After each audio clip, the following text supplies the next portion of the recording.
네, 블루캠프 윤건영 더불어민주당 의원과 함께합니다. 어서 오세요, 의원님. 네, 구로울의 윤건영입니다. 네, 방한한 베트남 주석을 청와대 영빈관에서 만찬을 했더라고요. 네, 같이. 봤습니다. 이 장면 어떻게 지켜보셨습니까? 딱 단어 하나가 떠올랐습니다. 똥꼬집. 무슨 말씀이세요? 결국 돌고 돌고 돌아서 청와대 영빈관 상춘제로 돌아간 거 아닙니까? 그러면 도대체 왜 용산 이전을 한 건지 정말 모르겠습니다. 고집 하나 때문에 수많은 예산을 낭비하고 국민들끼리 서로 다투게 하고 이게 도대체 뭔지 이해가 잘 안 됩니다. 그렇죠. 근데 아무튼 이제 청와대 개방을 했잖아요. 네. 근데 앞으로 이제 그 청와대 영빈관 더 나가서 상춘제 이런 데를 만약에 쓴다면 네. 또 제한이 들어갈 수밖에 없는 거죠. 어떻게 봐야 되나요? 저는 필요하다고 생각합니다. 왜냐하면 영빈관, 상춘제 등 청와대는 대한민국의 귀중한 역사적 자산이거든요. 근데 역사적 자산은 그에 걸맞는 옷을 입을 때 더욱더 돋보인다고 생각합니다. 예를 들어서 외국 정상을 맞이하는데 5성급 호텔이 좋으냐, 영빈관이 좋으냐, 상춘제가 좋으냐. 답이 뻔하잖아요. 초등학생도 아는 문제거든요. 근데 왜 용산 대통령실만 모르는지 저는 이해가 안 돼요. 알겠습니다. 다른 문제로 좀 넘어가야 될 텐데요. 지금 이제 가장 핫 이슈는 서훈정 국가안보실장이 구속이 됐고요. 네. 그러니까 전후로 이제 문재인 전 대통령이 입장을 밝혔는데 네.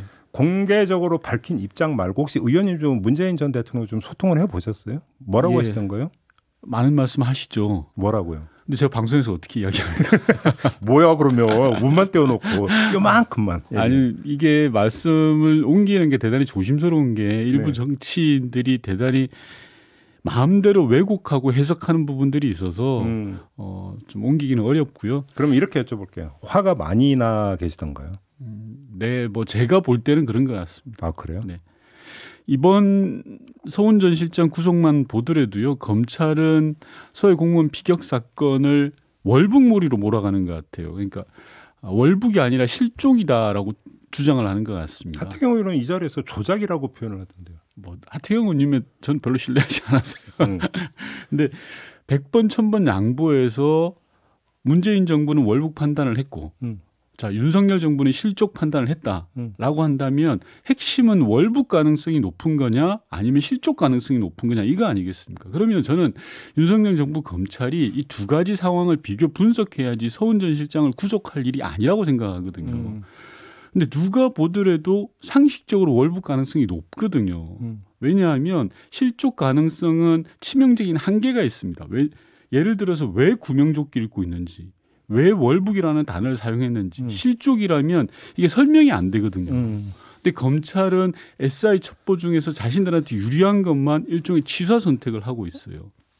관련해서 어제 나온 보도가 보면 그러니까 서훈 전 실장 구속영장 실질심사 과정에서 대통령 보고 문건이라고 하는 게 제시가 됐다. 이게 네. 어제 새로 나온 뉴스인데 맞습니다. 어떤 내용입니까 이게? 일단 검찰발 언론 프레임인 것 같고요. 그 문건은 제가 듣기로는 유족들이 제기한 정보공개 청구 소송이 있었어요. 당시 어떤 의사결정 과정이 있었냐라는 건데 그때 법관에게 공개된 자료입니다. 아 그래요? 예. 해당 자료가 1심에서 공개 결정이 났어요. 그런데 그 문건 내용에 보면 SI 첩보라는 게 있고 그 안에 SI 첩보에 본 내용이 들어가 있어요. 그래서 문재인 정부는 야 이거는 국가보안 사안이다. 그래서 요 부분만을 제외하고 공개하는 게 어떠냐라고 항소를 했던 적이 있습니다. 근데 마치 검찰은 자료가 없는 것처럼 언론 풀이를 하려고 이 자료를 꺼내놓은 것 같은데 자료 원본은 대통령 기록관에 엄연히 있는 거라고 생각을 하고요. 따라서 서 실장이 제기했다고 하는 그 복사본은 대통령 기록물법상 위반은 전혀 아닙니다. 그래요? 예. 근데 아무튼 거기에 문건에 기재되어 있다는 내용은 어떻게 봐야 되는 겁니까? 그게 핵심된 아주 중요한 단서 중에 하나입니다. 지금 검찰은 우리 문재인 정부가 월북 몰이로 몰아가면서 그 상황들을 설명할 때 발견 초기에 북한이 우리 공무원을 위해할 가능성, 심지어 살해 가능성이 있었기 때문에 우리 공무원이 피치 못하게 월북이라는 단어를 썼다라고 주장을 하고 있거든요. 근데 어제 공개된 SI 첩보에 보면 살아있으면 구해줘라라는 말이 등장합니다. 지금 보면 살아있으면 건져주고 죽었으면 그냥 두라. 그렇죠. 이렇게 했다라는 거잖아요. 이 말은 제가 지난번 정보위 국정감사 때 국방부에 확인한 내용과 일치한 건데요. 초기에 북한군의 구조 정황이 있었냐라고 물었을 때 국방본부에서 있었다 그랬거든요. 그거를 뒷받침하는 이게 SI 첩보입니다.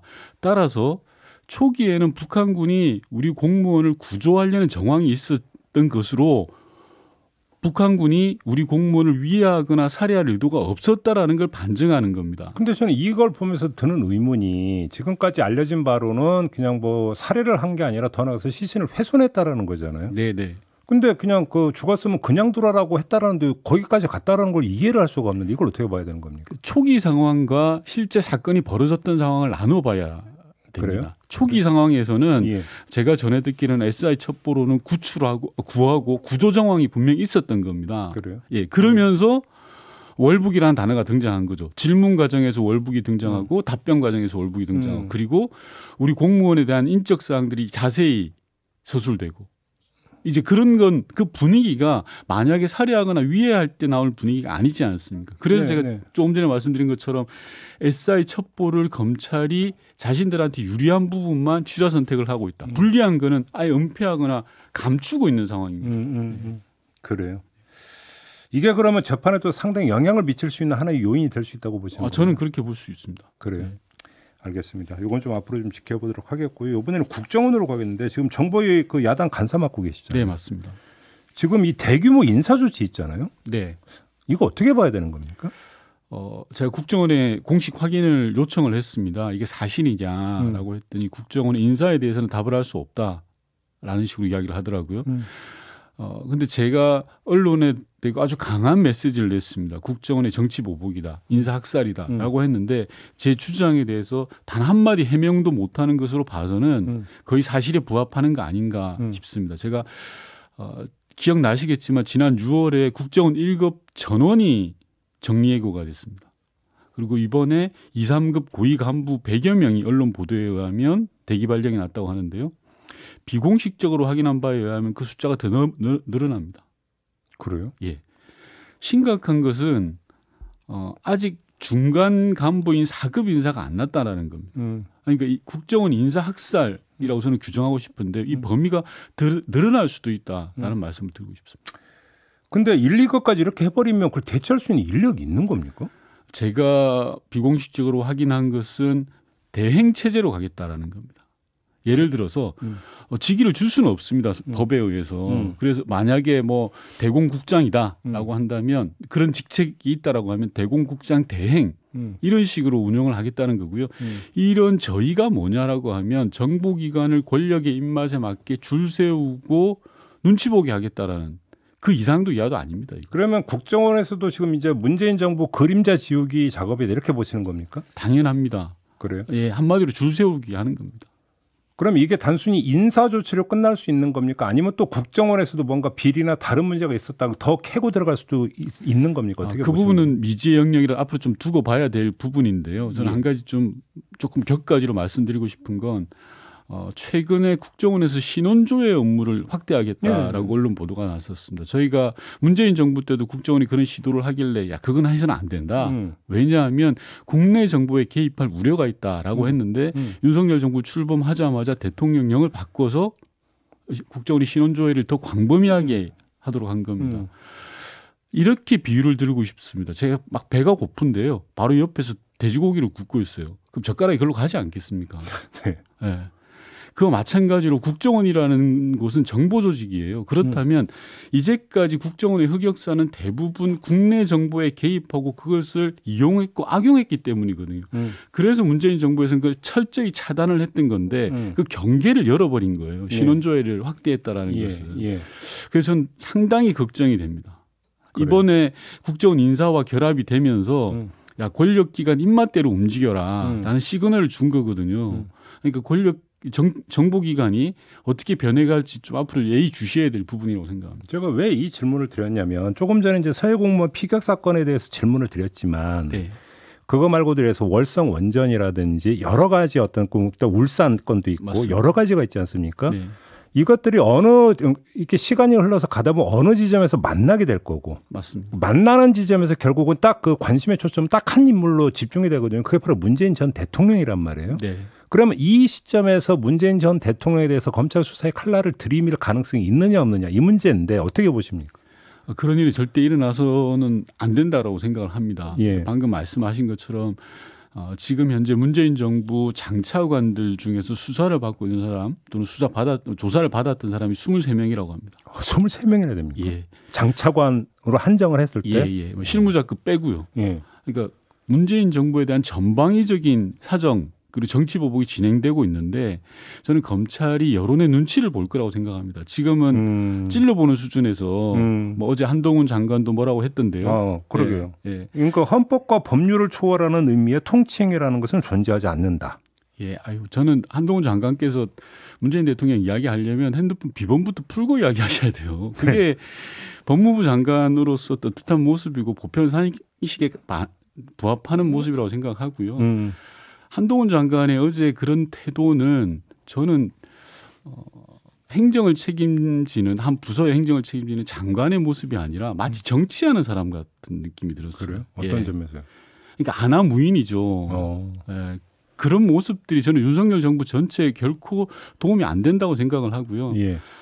법무부 장관이 수사 지휘는 절대 안 하겠다라고 뭐 매 시기가 될 때마다 한동훈 장관을 이야기했는데 어제는 사실상 언론에 내놓고 수사 지휘를 한 거라고 저는 봐야 됩니다.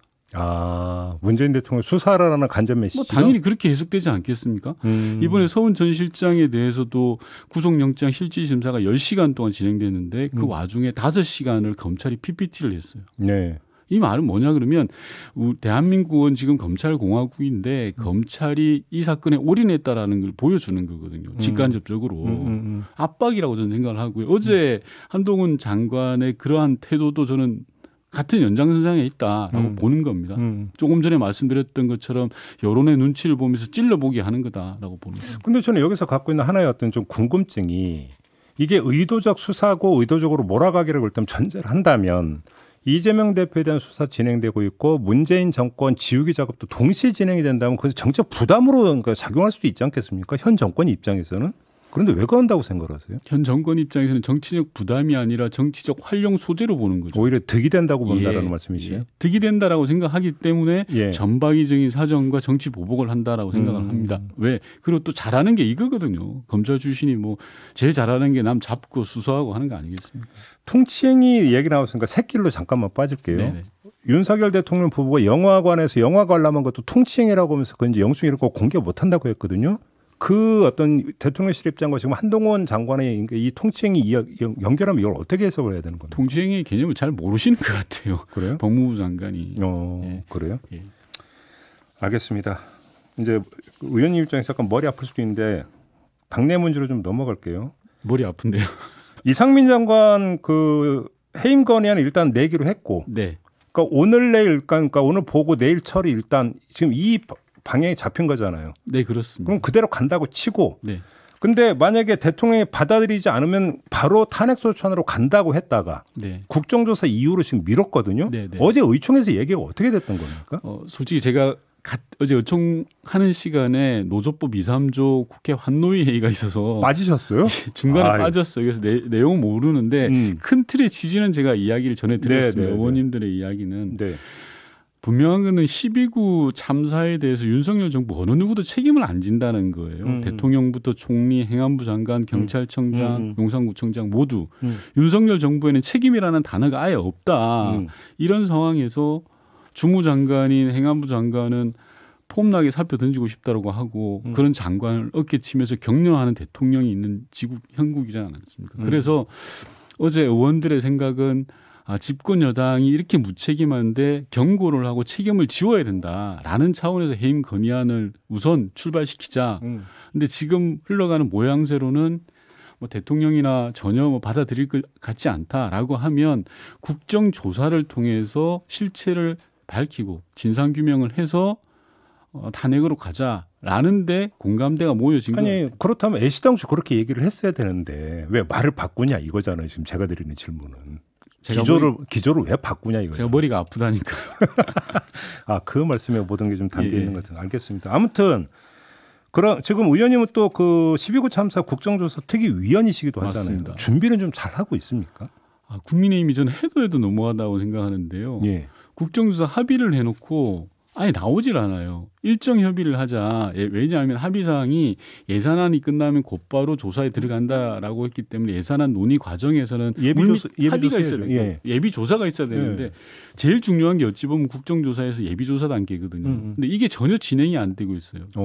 축구로 치면 침대 축구를 하고 있어요. 중동발 침대 축구를. 아예 이 일정 협의 자체를 안 합니다. 심지어는 유가족들과의 간담회도 집권 여당인 국민의힘은 불참을 했거든요.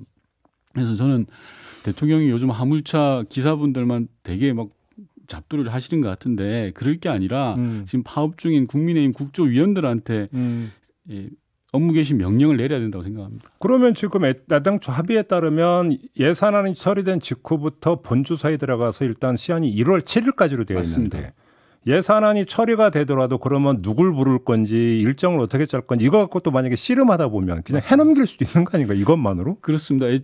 어제 우상호 위원장이 발표한 거에 따르면 다음 주 한 주는 현장 조사, 그 다음 주는 기관 조사, 그 다음 주에 청문회 이렇게 이제 주간 단위로 계획을 저희가 잡고 여당과 협의를 하려고 했는데 여당이 일체 지금 협의하지 않고 있는 상황입니다. 예. 만약에 이 상황이 며칠 더 지속이 된다면 저는 국정조사 기간을 연장해야 된다고 생각합니다. 아무튼 근데 이제 해임 건의안은 내는데 탄핵소추안은 그러니까 국정조사 뒤로 미뤘는데 네. 그러면 그 국민의힘 소속 국조특위위원들은 보이콧을 안 하고 들어올 거라고 보십니까? 아마 갈림길에 있을 거라고 봅니다. 예. 아예 국정조사를 보이콧하고 기관 증인들 자체를 불출석시킬 가능성도 저는 상존한다고 해임 생각합니다. 건의안 그 자체만 이유를 대가지고. 네. 그런데 또 반대편에서 국조 자체를 야당에게만 맡겨주면 자기네들도 부담이지 않겠습니까? 그래서 일단 들어가자라고 할 공산도 있습니다. 아직 근데 여당이 공식 입장이 나오지 않았고 해임 건의안 처리가 오늘 내일 이 상황이 어간이 어떻게 될지 모르기 때문에 정확한 입장은 나오지 않은 상태입니다. 알겠습니다. 마지막으로 조금 전에 의원님이 잠깐 언급을 하신 그 문제 잠깐 여쭤볼 텐데요. 좀 화물연대 파업에 대해서 초강경 대처를 하고 있지 않습니까? 어떻게 평가를 하세요? 저는 대통령이 노조를 적으로 생각하시는 것 같아요. 그냥 대화의 상대가 아니라 힘으로 제압해야 되고 잡돌이의 대상으로 보시는 것 같아요. 저는 절대 그렇게 해서는 안 된다고 생각합니다. 일부가 문제가 있다 손 쳐요. 100번 양보하더라도. 네. 그렇다고 해서 대통령이 그런 인식을 가지면 안 됩니다. 국민을 편가르게 하고 특정한 집단들, 특정 국민들을 그런 식으로 몰아가는 것은 국정 운영에 엄청난 저는 부담이 될 것 같습니다.